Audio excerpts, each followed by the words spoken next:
The most outrageous thing that your mother-in-law did to ruin your wedding? We had the quintessential Italian Catholic wedding. I mean big. Over 200 guests, the whole church packed, white roses lining the aisle, gold-trimmed programs in every hand. My side of the family was crying before the ceremony even started, and the groom's side came in a parade of cousins, aunts, uncles, and people I didn't even know existed until that day. It was chaos, but beautiful chaos. And then there was Rosalina, my new mother-in-law. Rosalina is, how do I put this nicely? Impossible. She's one of those women who has built her entire identity around her son, like he's still 5 years old and needs her to tie his shoes. She still makes him Sunday plates like he's a toddler who can't feed himself. She once showed up at his apartment with groceries and washed his laundry without asking. And the way she says my baby boy makes my skin crawl. Leading up to the wedding, she was a nightmare. She hated the dress I chose. She claimed the veil was too modern. She complained that the catering menu wasn't authentic enough. She even wore black to the wedding. Yes, black, as though she were attending a funeral. When I told my husband I thought it was a power play, he sighed and said, "That's just my mom. Don't let it get to you." I tried. God, I really did. The ceremony itself was beautiful. I walked down the aisle to Ave Maria, veil over my face, my father clutching my arm so tightly I thought he'd never let me go.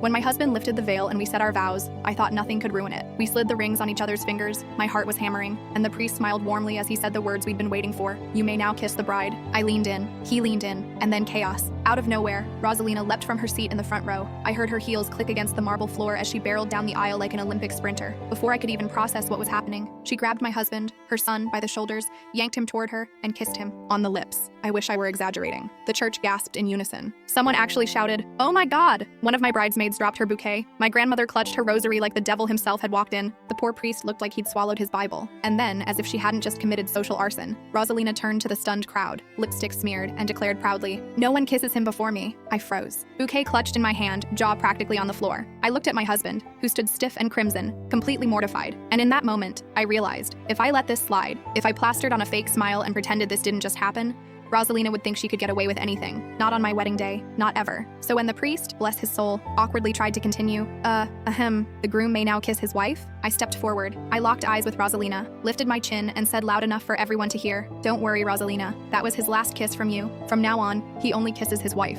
The crowd erupted. Some clapped, some laughed, and I swear I heard a few of my cousins say, "Good for her." My husband, face still burning, finally leaned down and kissed me. A proper, long, undeniable kiss that left no doubt who he belonged to. The applause thundered through the church. Rosalina? She froze. For once, she didn't have a snappy comeback. She slunk back to her seat, eyes down, lips tight, and didn't look at me again the entire ceremony. At the reception, she tried to play it off, acting like it was just a joke, and everyone overreacted. But the story had already taken on a life of its own. Guests kept coming up to me saying things like, "That was the wildest thing I've ever seen at a wedding," and "You handled that perfectly." A few even admitted they'd always thought she was too possessive, and that my clapback was long overdue. My husband didn't defend her. Later that night, when we finally had a quiet moment, he whispered, "I'm sorry. That was insane. You were incredible."